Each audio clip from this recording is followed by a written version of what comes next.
Purchase કરીએ ત્યારે એ vehicle હોય કે ચાર્જર્સ હોય, એની R&Dથી માંડી અને મેન્યુફેક્ચરિંગ ઇન્ડિયામાં થયેલું હોવું જોઈએ, પ્લસ એ પ્રોપરલી ટેસ્ટેડ હોવા જોઈએ ઇન્ડિયન વેધર કન્ડિશન માટે. જે પ્રોડક્ટ્સ છે એ ARAI સર્ટિફાઈડ હોવા જોઈએ. ARAI એ ભારત સરકાર દ્વારા પ્રોડક્ટ્સને EV વ્હીકલ્સ હોય કે EV ચાર્જર્સ હોય એને સર્ટિફાઈ કરવા માટેના એક માપદંડો બનાવેલા છે.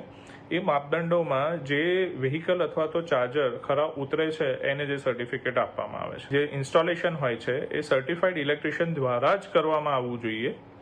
એના MCB છે કે RCCB છે એ પ્રોપર લોડના હોવા જોઈએ. સપોઝ આપણે 3 કિલોવોટનું ચાર્જર લગાવીએ છીએ તો એ MCB કે RCCB જે છે એ પ્રમાણેના લોડના હોવા જોઈએ, અને જો 60 કિલોવોટનું ચાર્જર લગાવીએ છીએ તો એ પ્રમાણેના લોડ માટે ડિઝાઇન કરેલી હોવી જોઈએ. જે ચાર્જર્સ આપણે લઈએ એ ટેમ્પરેચર સેન્સર સાથેના જ હોવા જોઈએ, જેમાં ઓટો શટડાઉનનો ફીચર હોય છે. એટલે કે જ્યારે બી ટેમ્પરેચર વધતું હોય છે તો ચાર્જર જાતે જ ચાર્જિંગ કરવાનું બંધ કરી દેતું હોય છે. એ સ્વિચબોર્ડના સોકેટ્સ છે એ EV વ્હીકલ્સને ચાર્જ કરવા માટે ડિઝાઇન નથી કરવામાં આવેલા. એનું જે લોડ હોય છે એને ચાર્જ કરવા માટે ડિઝાઇન નથી કરવામાં આવેલા. માર્કેટમાં એવા ઘણા સ્માર્ટ સોકેટ્સ મળે છે જે આ પ્રકારની એક્ટિવિટી માટે ડિઝાઇન કરેલા હોય છે.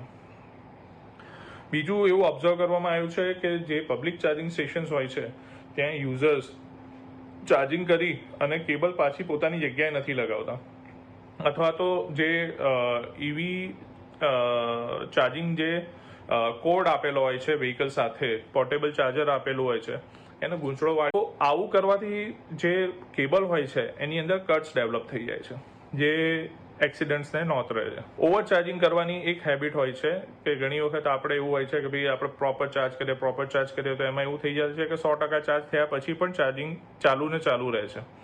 તે બેટરી હેલ્થ માટે પણ ખરાબ છે અને ક્યારે એક્સિડન્ટમાં પણ પરિણમી શકે છે.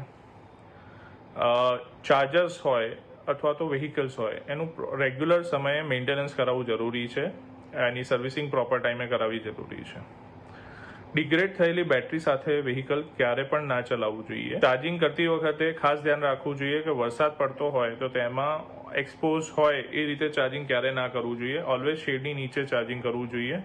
એક્સટેન્શન કોર્ડ લોકો યુઝ કરતા હોય છે કે ઘરની અંદરથી એક્સટેન્શન કોર્ડ લાંબા કરી અને એની અંદર ચાર્જર ભરાઈ અને ચાર્જિંગ કરતા હોય છે. એક્સટેન્શન કોર્ડ આ પ્રકારના લોડ માટે ડિઝાઇન નથી થયેલા. આપણે ચાર્જર ઇન્સ્ટોલ કરેલું હોય ત્યાં ક્લાસ D ના ફાયર એક્સટિંગ્યુશર ડેફિનેટલી લગાવવા જોઈએ.